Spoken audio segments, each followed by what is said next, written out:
Di balik bunga ni ada pokok daun. Tak tahu ni daun apa, kunyit ke halia ke apa.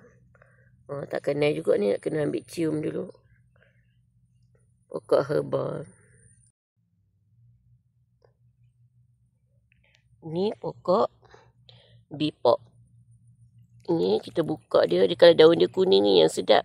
Dia manis. Kalau macam ni daun dia masih hijau, pahit lah makan. Pahit berdengung. Atas sini petik cili ni.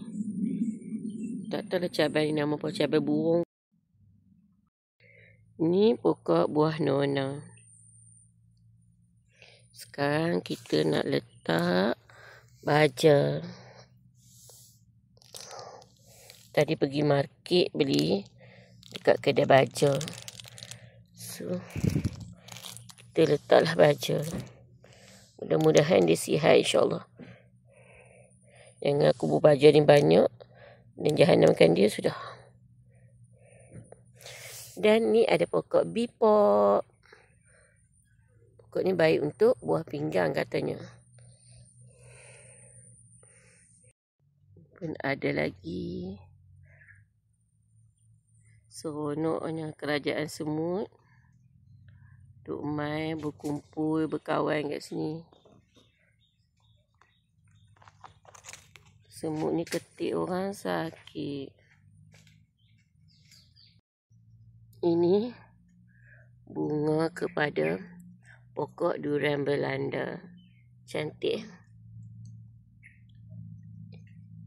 Nanti bila dia besar, dia jadi buah durian Belanda. Cantik bunga dia. Ini anak dia. Tadi mama dia. Mana dia? Nampak kan? Nah ni. Tara. Gelap.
Yang ni masih lagi saya bakar dan tak cukup kering daun dia.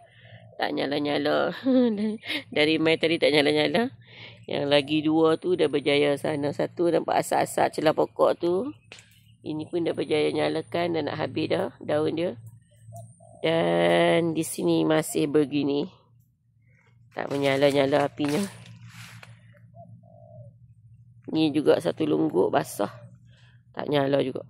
Ni yang tadi kita bakar tak berjaya-jaya lagi.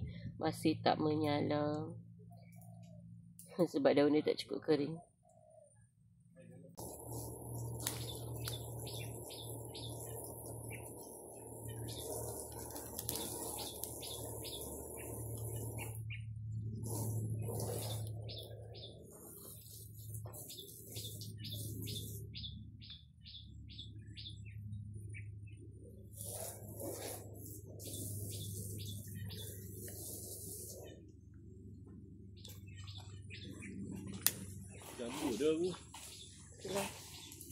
Dah masak ke? Ada masak ke? Dah boleh ambil ke? Tengok ambil dah dulu. Oh lah.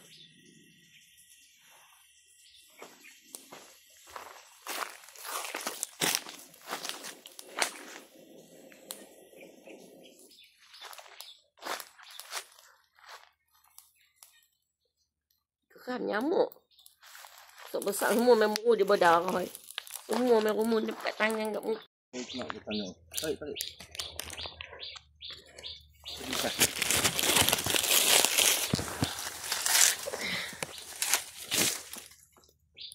Inilah batang ubi kayu tadi.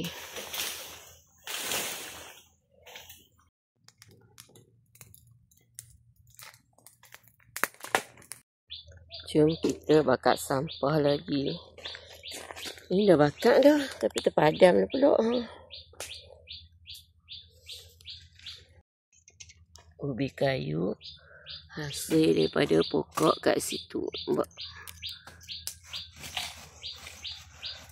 Punyalah besar.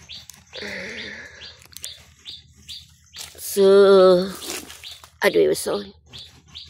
Satu ni nak angkat sebelah pun tak larat.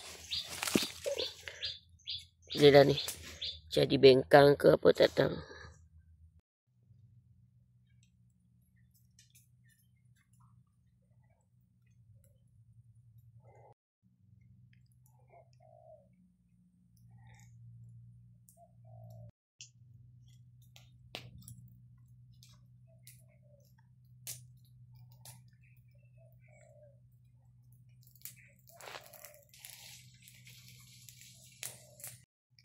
Tu ada sebisa tu longgok.